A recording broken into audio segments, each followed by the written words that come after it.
Bonjour à tous et bienvenue à cette vidéo sur la logique séquentielle. On va voir les bascules. Premier type de bascule, les bascules RS asynchrones. Définition: une bascule RS asynchrone est un système séquentiel dont l'élément de base est une mémoire.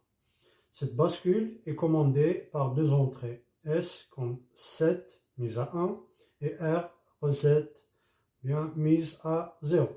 L'action simultanée sur R et S engendre un état indéfini. Donc on a le symbole de la bascule, les deux entrées S et R, la sortie Q et la sortie Q bar. Bien avec des portes NAND, donc on a S et R, les deux entrées inverseuses, NAND, et là c'est NAND, on arrive là, et là la deuxième porte NAND. La sortie Q est reliée à l'entrée de la deuxième bascule et l'entrée de la première bascule est reliée à la sortie, bien à Q bar. Table de vérité, donc on a état présent de Q et état futur de la sortie de la bascule Q. Donc on a Qn, R et S. On complète la table de vérité de la manière suivante. Donc Qn prend le 0, 1, 0, 1, 0, 1, 0, 1. Ensuite, R, on double le 0. Donc, double 0, on double 1, double 1, double 0, double 1. Là, on a 2 0, ça passe à 4. Donc, 4, 0 et 4, 1. Ensuite, l'état futur de la bascule, Qn plus 1. Donc, si on a R égale 0 et S égale 0, on est dans ces deux cas-là. Qu'est-ce qui va se passer? La bascule maintient son état. C'est-à-dire, on était à Qn égale 0, ça reste à 0. Là, c'est 1, elle reste à 1. Si on a R égale à 1 et S égale 0, on est dans ces deux cas-là. Donc, qu'est-ce qui va se passer? C'est la mise à 0 de la bascule. C'est-à-dire, là, on a 0, ça reste à 0. Là, c'est 1, elle passe à 0. Si on a R égale 0 et S égale à 1, on est dans ce cas-là. Qu'est-ce qui va se passer? C'est la mise à 1 de la bascule. Donc 0 elle passe à 1, 1 elle reste à 1. Si on a R égale à 1, S égale à 1, on est dans les derniers cas-là. Donc qu'est-ce qui va se passer? Là, c'est un cas indéterminé ou bien indéfini.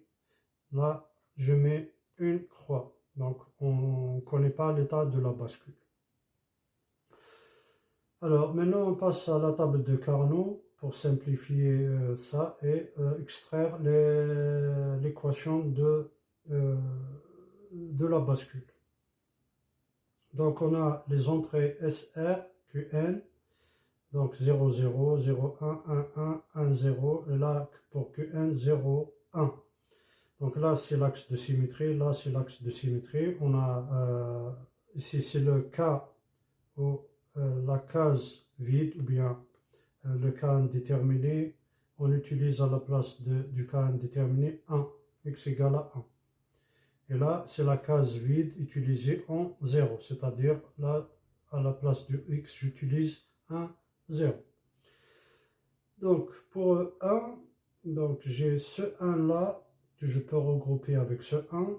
Donc, ça me donne Qn plus Qn fois R. Donc, qu'est-ce qui ne change pas ici? C'est R bar. Fois R bar plus, si je prends ici 1, 1, je peux regrouper ces 4 là.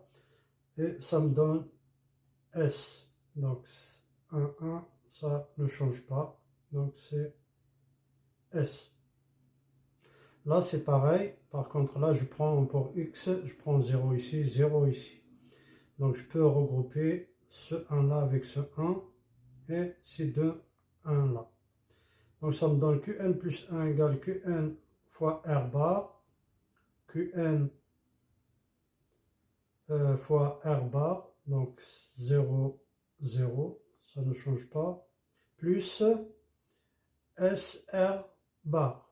S.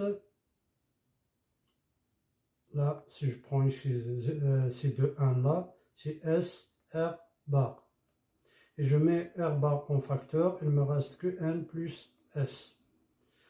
Voilà, donc ensuite on finit avec la table de transition, donc on a RS Qn plus 1, donc pour 0, 0, la bascule ne change pas d'état, donc c'est Qn, pour 0, 1, c'est la mise à 1, donc Qn plus 1 égale à 1, pour 1, 0, c'est la mise à 0, donc Qn plus 1 égale 0. Pour 1, 1, c'est interdit, donc je mets point d'interrogation. Voilà, je vous remercie.